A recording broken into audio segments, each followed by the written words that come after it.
జడా శ్రవణ్ గారి మాటలు చాలా విడ్డూరంగా ఉన్నాయి. అది ఏంటంటే, తునిలో ఒక వృద్ధుడు ఒక టీనేజర్ అమ్మాయి పైన స్కూల్ నుంచి తీసుకొచ్చి రేప్ చేసి, ఆ అమ్మాయిని పాడు చేస్తా ఉంటే, పోలీసులు పట్టుకొని పోతున్న సమయంలో అతను వాళ్ళ నుంచి తప్పించుకుని పోయి, ఒక చెరువులో పడి చనిపోయాడు.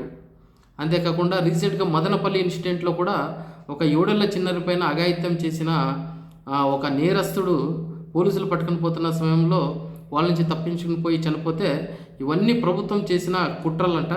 ఇవన్నీ వాటర్ ఎన్‌కౌంటర్‌లంట. ఇవన్నిటి వెనుక అనిత గారు, హోమ్ మినిస్టర్ వంగలపూడి అనిత గారు ఉన్నారంటూ కూడా ఆయన చాలా విడ్డూరంగా మాట్లాడుతున్నారు. తప్పు చేసి వాళ్ళు జనాల్లో వాళ్ళ మొహం చూపించుకోలేక వాళ్ళు పోయి ఆత్మహత్య చేసుకుంటే వాళ్ళపైన ఈయన గారి సింపతి ఏంటో మళ్ళీ అర్థం కావడం లేదు. ఇటువంటి వ్యాఖ్యలు ఎలా ఉంటాయంటే రేపిస్టులకు అనుకూలంగా కనపడతా ఉంటాయి. అందరికీ తెలుసు ఆ మిస్టేక్స్ ఎవరు చేశారు, ఆ నేరస్తులే అని. అయినా కూడా వాళ్ళంతకు వాళ్ళే వెళ్ళి వాటర్‌లో చెరువుల్లో గానీ, బావుల్లో గానీ దూకి చనిపోతే దానికి హోమ్ మినిస్టర్ గారి డైరెక్షన్ ఉంది అని చెప్పడం ఎంతవరకు కరెక్టో ఒక్కసారి ఆయన ఆలోచించుకోవాలి.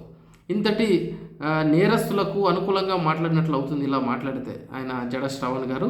నిజంగా ఇది తప్పని కూడా చాలామంది అంటా ఉన్నారు. అది ఆయన తెలుసుకోవాలి. ఏదో ఒక ప్రభుత్వాన్ని విమర్శించాలనే ఒక ఉద్దేశంతో ఇటువంటి రేపిస్టులకు, నేరస్తులకు అండగా ఉంటే డెఫినెట్‌గా ఇది సమాజానికి ఒక చెడు మెసేజ్ ఇస్తున్నట్లు అవుతుంది. ఇటువంటి రేపిస్టులకు కూడా మనం అండగా నిలబడుతున్నట్లుగా అది ప్రొజెక్ట్ అవుతుందనేది వాళ్ళు తెలుసుకోవాలి.